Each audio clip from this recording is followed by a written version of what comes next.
የዞዲያኮች ሁለት ገጽታ ሁለት ጎን። አኳሪየስ አንደኛው ጎን። በዞዲያክ ውስጥ መሳጭ ከሚባሉ ኮከቦች ውስጥ አንደኞቹ ናቸው። ጉዞ ይወዳሉ። ከአዳዲስ ሰዎች ጋር ማውራትም ሆነ የነሱን ያስተሳሰብ ችሎታ የሚፈታተን ማንኛውም ሰው ሆነ ሐሳብ ይስባቸዋል።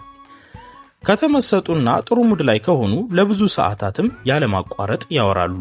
ሁኔታው ካልጣማቸውና ግን ትንሽ ግር ካላቸው ለሰዓታትም ዝም ሊሉ ይችላሉ።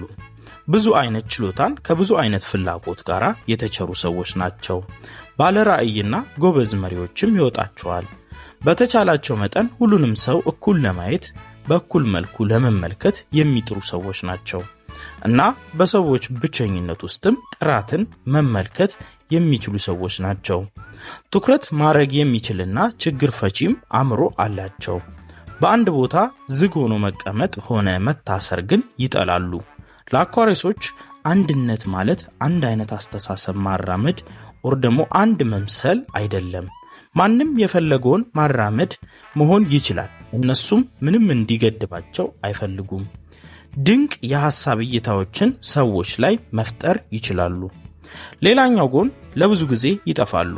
ስሜታቸውን ማወቅም ሆነ ምን እንደሚፈልጉ ለመረዳት ከባድና አስቸጋሪ ነው። በፍቅርም ላይ ስሜታቸውን መቆጣጠር ግዴታ ያስፈልጋቸዋል። በአንድ ነገር ከጸኑ እና ሐሳባቸውን ካረጉ መቼም ቢሆን በቶሎ ሐሳባቸውን አይቀይሩም። ሲበዛ ደረቅ ናቸው። ልስልስ እና ለሁሉም ሰው ገር የሚመስለው አኳሪየስ እንደ አለት የበረታ አቋም ያለው መሆኑን ለመረዳት የተወሰነ ጊዜ ብቻ አብረዋቸው መሆን በቂ ነው። አኳሪየሶች ከመናገራቸው በፊት በደንብ ያሰላስላሉ። ይህም ማንም ሰው መሸወድ ቢፈልጉ እንኳን መሸወድ እንዲችሉ ይረዳቸዋል። ቀጣይ እርምጃቸውንም ማንም ሰው መገመት አይችልም። በዚህም ሰዎች በእነሱ ላይ የተሳሳተ ግምት እንዲኖራቸው ያደርጋል። ንዴታም ጮታምና አኩራፊዎችም ናቸው።